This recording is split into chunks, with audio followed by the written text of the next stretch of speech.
Welcome to the Education Insights Focus on Behavior podcast. We're here to talk about all things behavior in the world of education. We take the science of behavior and break it down for educators into easily implementable steps, and we're excited to spend some time with you. Get ready to talk through behavior, what works, what doesn't work, and how we can all improve our work in schools so we as educators can be more fulfilled and our students can be more successful.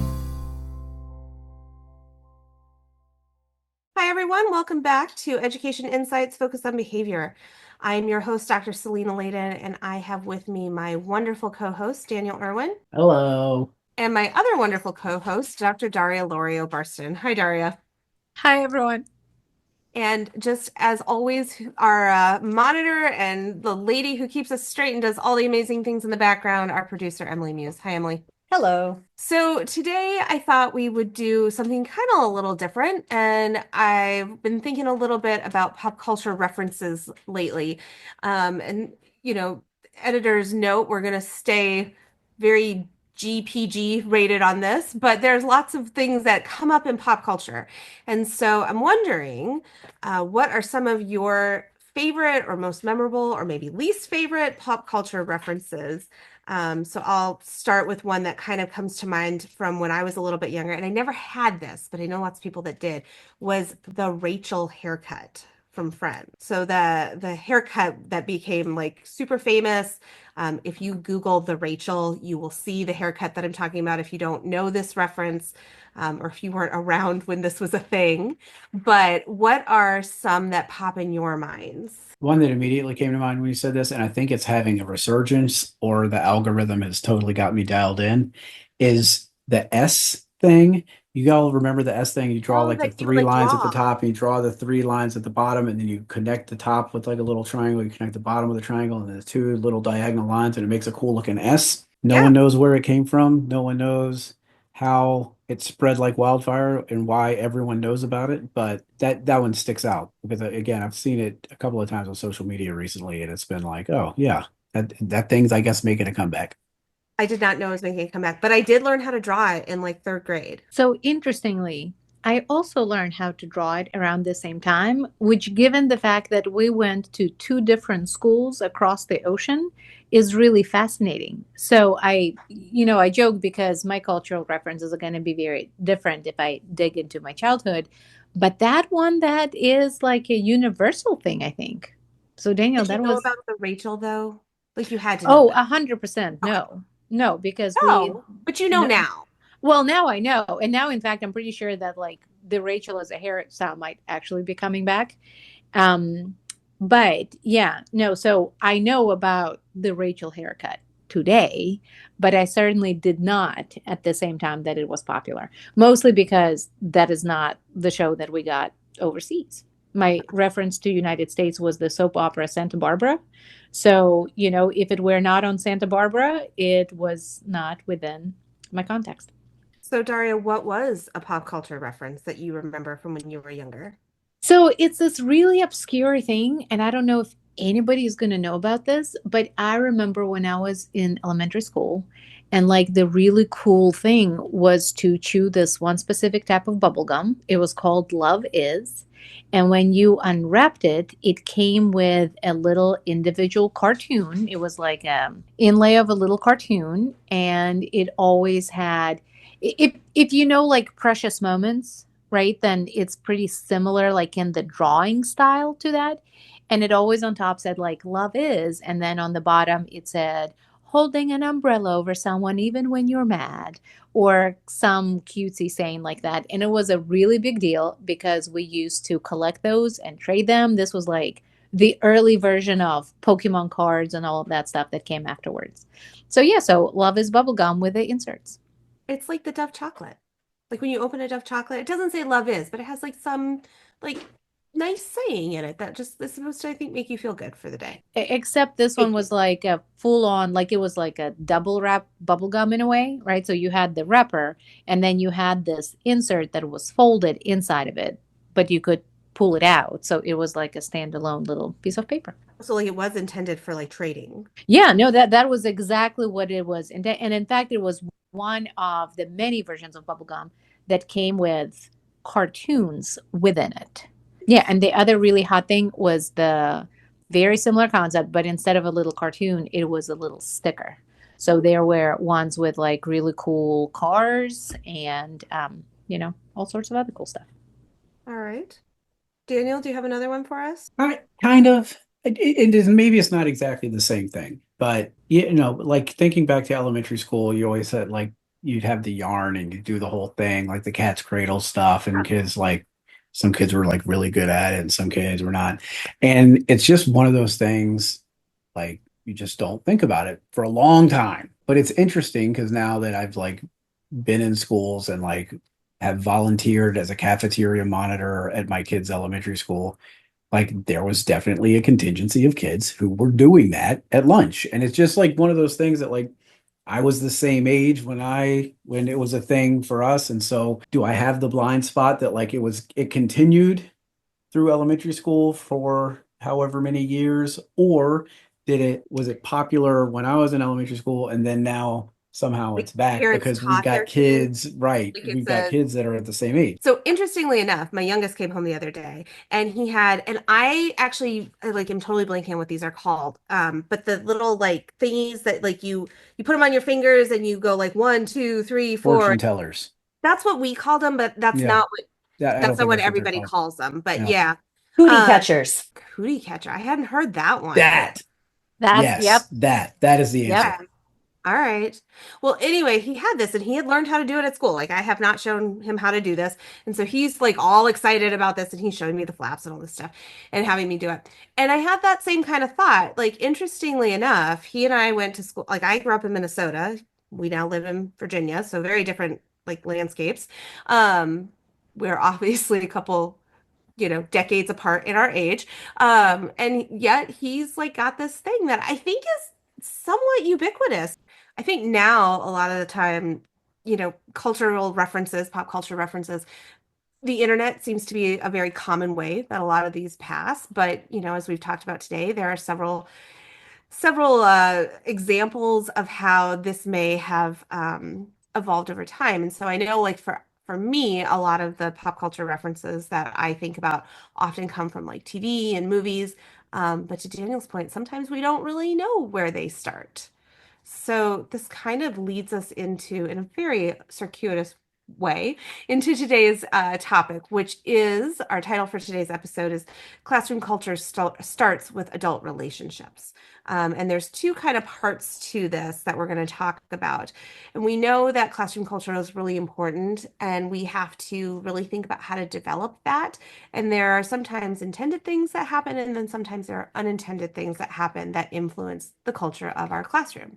And so I want to start with one facet of this, which is that as the adults, we really have the responsibility to build relationships with our students in our classroom. So, Daria and Daniel, what are your thoughts about why is that important? How does that happen? What are some things that maybe we need to think about so that we can make sure that those relationships start off in a good place? So I think one of the things that we need to think about is regardless of whether we want to or not, we as educators and adults in the classroom really do set the tone for the entire classroom community, right? And I think many a day our students watch what we do and follow that much more so than what we say. So I think there has to be an alignment between who we are and what we are expecting of our students. And so when I think about relationships in the classroom and when I think about setting the tone, I think about the responsibility that we have to build relationships from students to teacher and back, right? Like it's a bi-directional. And I also have to think about the way we set up our learning spaces to facilitate positive relationships student to student. So when I think about that, I think about it, those two categories as to how do I, as a teacher, build relationships with all of my students. Some are going to be really easy. Some are going to be natural. We naturally gravitate towards people that we have some similarities with, whether it's a similar sense of humor, similar life experiences, but also thinking about how do we foster relationships even with the kiddos who make it a little bit trickier for us to build those relationships with. And then again, the second piece is helping facilitate the true learning communities where outside of us and outside of doing things because this is what we have created, students are able to have that sense of community with one another. And I think to kind of piggyback on that, it's really thinking about the adult relationships, right? Is that where that question started? We're thinking about building those I think that's relationships the with second adults. facet, right? So there's Yeah. the facet of adults need to purposely and consciously build relationships with their students. And, I think sometimes, depending on your personality and who you are and all those things, like that may be easier or harder for you to think about. But students may not naturally come to you to build those relationships. So you have to be conscious in your efforts there. But the second part of it, which is what you're getting into, is as adults, I think that we have, and Daria was alluding to this as well, we have a responsibility to model positive relationships with other adults because, a lot of our kids have very different learning histories and they may have varied examples of adult relationships in their lives. And so, how we interact with each other as adults will also influence how our students interact with us and with each other. Yes. And to that point, I think I think when, we've talked about kind of planning for the classroom and really taking this big picture idea, especially if you're going to have additional adults in the classroom, right? And we know that consistency can be really important in the classroom, and especially for students that have executive functioning needs that need additional layers of support. That we almost kind of like a CEO would rally the troops behind them and really thinking about what's the vision of this classroom, where do we want to see it go, and then coming to agreement with those big picture conversations with the adults that like our values are this. We want to educate students. We want them to be happy at school, so that everyone's sort of working off the same playbook so that then when it's time to provide feedback, when it's time to model behavior, when it's time to praise in public and correct in private, that those things are really kind of aligning and students are seeing that happening around them all the time.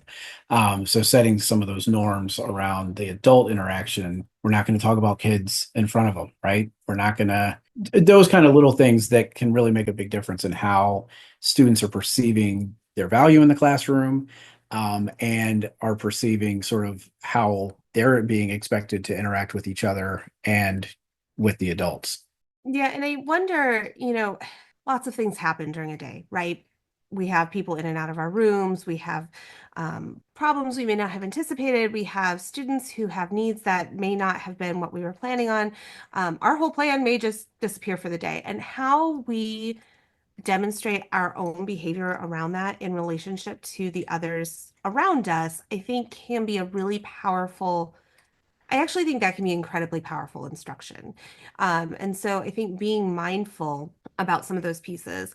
And, we don't have to love everybody that we work with. We know that as adults, sometimes we work with people that we do love, and sometimes we work with people that we may not want in other places we may not choose to spend all of our time with them. But we still have to model those really positive interactions.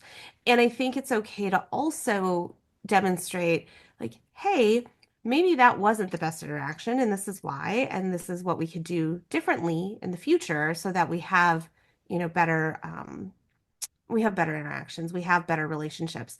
And so what are some things that we need to think about when we, I'm thinking like early on, okay, we're meeting all of our students. What are some things that make a difference in how you build those relationships? And Daria started talking about some of these, but what are some very concrete steps we can take to build those positive relationships? There was some research recently that popped across, my radar, and the research itself is not recent at all. It actually comes back from like 2004. But Elliot created this framework for mattering, and it talks about how all kids in the classroom or in any space just want to feel like they matter, right? Like that's a really big need that they have. And so that I would say is the foundation of a positive and authentic relationship, is by students making sure that they know that regardless of their academic performance, regardless of some behavioral errors that we all are surely going to make along the way over a course of the school year, that at the end of the day, our students really matter to us. And so It comes with 3 parts, which is deceptively simple. And it talks about that in order for you to feel that you matter, you have to feel like people have awareness of you, like they actually know when you're there, when you're not, right? They know your name, they know who you are, that you feel a sense of importance where you're feeling valued and you're feeling understood. And then the third part is that there's a sense of reliance, and that you feel that not only is what you say is important, but people are counting on you to show up in that space and that you're a part of a team. And that's when folks feel like they really matter. So I think as we are focusing about building relationships and making sure we're engaging in things that are reinforcing to us and to students, right? And keeping that element of joy and play in the classroom that, again, regardless whether it's high school, middle school, elementary, preschool, should be there to make this environment much more engaging. I think if we think back on how do we help our students feel that sense of awareness, that sense of importance, and that sense of reliance, I think are some really helpful kind of guiding posts, so to speak. Yeah, I agree with all of that, except I just want you to know that 2004 was like 2 years ago. So I don't know why you don't think that that wasn't recent. All right, 2004 does not feel like it was that long ago. It's true. It builds on itself, right? It's okay. I'm what may feel like a very intentional effort at first to find good things, right? To Commonality, things to right? celebrate some commonality, whatever. Over time, as those things develop and reveal themselves, then you're actually getting into some of those deeper understandings, some of the um, like Daria said, those complexities that make individuals individuals. I, Yeah, I I mean, do want to say, like, I just saw a presentation where the speaker was talking about behavior analysis and talking through behavior analysts engaging in practices that are compassionate and empathetic and authentic, to sum it up. And there were other words, and it started trying they started trying to operationalize what compassion is, what empathy is. And someone in the audience asked, how do we start implementing this? And maybe this is for a different discussion, but I feel like it's not really, there's not a fidelity check for this, right? It really is figuring out the tone and being yourself. Dari, you mentioned it earlier, like you can't put up a wall and expect kids to open up to you, right? You've got to be able to identify what it is you want to share with them, your celebrations, their struggles, right? Because that's part of normalizing that conversation and having a back and forth. Part of it is, yeah, we need to be compassionate, but we also need to kind of make sure that we're open to sharing so that they're seeing the reciprocal nature of it, not just sort of, I'm the teacher and I'm always getting information from you. Um, what you know, what you care about, what you like. It's reciprocal. I think it's the piece that can be really challenging in the classroom sometimes is this balance between wanting to come across as the authority figure, right? And at the same time, being really authentic and being vulnerable. And I think sometimes people have a tendency to worry that if you show the vulnerability aspect, that kids will somehow think less of you or see you less of as an adult, right? Or lose some respect for you. And what I have found in my own practice is that the opposite tends to be true. Is that when kids see you as an adult and watch you navigate some of the challenges or some of your own self regulation, right? It gives them permission to know that nobody's perfect and that it gives them permission to see, oh, okay, so this is what it looks like. This is what it looks like when I just saw my teacher get really upset and kind of work through that, right? This is what authentic collaboration looks like. And it gives them a little bit more hope knowing that we all make mistakes. And I do think it has a tendency to bring a class closer together. But I also know that depending on your own personal values, depending on what you believe the role of the teacher is, I do know that the comfort level for people to be vulnerable in those kind of aspects can look very, very differently. But I also think that that's So I think this goes without saying. I think there's absolutely a professional line. Like there are things in my life that my students don't need to know about. That's none of their business, and I think we all agree with that. But I do think being willing to be vulnerable about your own behavior is an important consideration. So we've all had a moment where we have snapped at a class, where we have said something where we're like, that wasn't the kindest way to say that. I wish I had said it differently. I think being able to come in and say, you know what, I did not handle that in the best way. And this is why I didn't handle it in the best way. This is what I should have done instead. And modeling that process of kind of your own problem solving about your behavior. I think it does two things. It models good problem solving about our behavior, actually three things. It acknowledges that we all make mistakes. And then three, it helps build those relationships. I mean, even when I was in the schools and I would work with teams where we would have a particularly challenging situation, whether that was a kid who had particularly interfering behavior that we needed to work through, or a family situation that was happening, or a really tough meeting that was going on, those are the experiences that bring those teams closer together. It's when things are tough that actually teams come closer together. And I think classrooms are very similar, which I think is what you were getting at too, Daria. I think just being able to work through some of those things is actually what makes you tighter. Daniel, I know you were going to say something. I Yeah, interrupted. it's just I think there's a fourth thing too, right? So when you were talking about you've made a mistake, you've said something that wasn't worded the best way or whatever. I think the fourth thing is making the change, right? And you've got to follow through. You've done this reflection. You've said, okay, this is what happened. You're using the same language that you would use to help students process through their own. And the result of it is I'm making the change and I'm making a conscientious effort to do better in a way that students can see that that change is being made. 100%. And to that point, and I think, Selena, to your point, absolutely, we're still professionals, we're still the adults. And I'm not saying that like vulnerability does not mean you have to disclose every single component of your heart, mind, and soul, right? But I think that it does mean to make sure that you are willing to share things that are appropriate in the classroom. And I think that this is one of those things that, as Daniel said, it's really hard to operationally define sometimes. And you have to create your own boundaries and kind of hold on to them.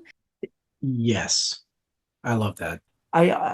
I'm thinking back to like a teacher I had in high school, but every day it was one of those classes like we had a block schedule, but there was a class we had every day. I think I'm remembering this right.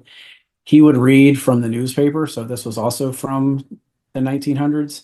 Um, he would read from the newspaper like the day's thing. So like the birthdays that were happening that day or any notable like historical events that happened that day and kind of just editorialize on them, right? Like just a little bit of extra that he'd provide, which, one, it was a great way to open the class because it's, you're going through the slog of a high school day. Like that was just a fun, no demands. We're just learning a little something and there's no expectation of retaining it. Just something fun. But that editorializing, him sort of going in deeper on something that maybe he knew more about or was interested in, whether it was like, whatever it was I felt just sort of set the tone for the class because there was that kind of opening up into something not directly, not saying this weekend this is what I did. It was more natural and nuanced and like we're doing this thing and I'm going to add a little something to it that's part of my personality. I also learned that his wife made him count the number of toenails that he clipped, like he would clip his toenails so that she would know that they weren't left like on the bathroom floor. He had to count them and make sure that they were all accounted for. That stands out in my mind. Very nice guy. Liked him a lot. You know, I really am curious what he would think if he knew that the way he's remembered that what he learned from your class was that, Daniel. That It was more is, about the relationship. That one thing stood out though, because it stood out. I don't know. I can see why. I can totally see why. I think that's right. I think that's the big takeaway is I think building those relationships in ways that are intentional is really important. I think it's also important to capitalize on your personality and on those natural opportunities because I don't think what building relationship is has to look exactly the same for all teachers. I think it's really hard to standardize some of those practices because a lot of it really does connect to authenticity and who you are and your comfort level and, as I earlier said, your values and all of those other pieces. But I do think that that's a big priority, that if we spend some time here, the rest of our practices and the rest of our instruction is actually going to be much more effective and easier, or at least the kids are going to be much more interested in it, because even if they are not, even if they're not really excited about the topic, but if they are excited and they value you, then they will still show up and hang in the lesson, even when the lesson is not as engaging. All right, so I think that brings us to the end of our episode today. We have our resource. So if you are thinking a little bit about what is my authentic self and how do I bring that forward, I'm going to let Daniel talk a little bit about our unpaid ad today. Thanks, Selena.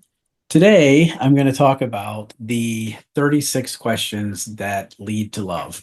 And while the title may not be what you're looking for in this exact moment, the idea behind it is how do we ask questions and answer questions and get to know people through asking questions that sort of, as you work through the list 1 through 36, move from kind of the least personal, least intrusive kinds of questions into questions that very much touch on what can be very emotional topics or very thought-provoking topics. And so in thinking about, moving into the next school year and the adults you're going to be working with, this more specific to adults than student relationships here. Maybe this is something you can use to help facilitate conversations as you're setting up the classroom, or as you have some downtime at lunch, or something you could intentionally kind of engage in with an IA or a speech pathologist or OT or someone else who you're working with that you want to get to know more, right? A strong relationship between adults, we can model, we can show those good things we want to see from our students, and we can develop very strong collaborative relationships. So I wouldn't necessarily go through this with fidelity the way it's written on the link, because it gives you 45 minutes. You've got 15 minutes to work all through all 36. I don't see, one, anyone having the time to sit down and do all of that. Two, some of these questions are for real. So use your professional judgment and social judgment about like which questions you want to ask, but it's a good guide to kind of think about some of those questions. So like in phase 1 or the set 1, things like, what would constitute a perfect day for you? What a great way to understand and get from someone a description of the things they love to do, right? Like, cool. Now I know you like the sun and the beach, and awesome. Here's what I like. Here's what a perfect day for me. What are some things you in life that you feel most grateful for, right? Very positive, uplifting things that we can learn a lot. And as we move into set 2, we get a little more personal. We get a little more thought-provoking things like, what does friendship mean to you? What do you value most in friendship? What's something you've dreamed of doing for a long time, and why haven't you done it? Right? So we're getting a little more in depth. We're getting a little more personal. And then set 3, share with your partner an embarrassing moment in your life. What is too serious to be joked about? Some I'm not going to read here, but they get more and more emotionally involved as you kind of work your way down through the list. So I think it's just a good way to sort of have some conversation starters or some ways to get to know the people you're working with. And Emily's going to share a link in the show notes. And yeah. All right. Well, thank you, Daniel. That's all I have to say about that. So hopefully that is helpful to you. Our listeners, as always, we love your feedback. So if you have comments, questions, thoughts about what we're talking about, ideas for new episodes, please let us know. The way to contact us is in the show notes, but it's cebis, CEBIS @odu.edu, and we'd love to hear from you. That said, thank you, Daniel and Daria, for your time today. Excited to be here. And Emily, thank you for all you do for us. Thank you. And we will see you all on the next episode. Take care. Thanks for listening to Education Insights Focus on Behavior. We hope you enjoyed the conversation, and don't forget to subscribe so you never miss an episode. You can join the conversation by emailing us at cbis@odu.edu, visiting www.cbisva.org, or following us on Facebook, Instagram, X, or Blue Sky at CBISVA. Special thanks to the Virginia Department of Education for their support of this project.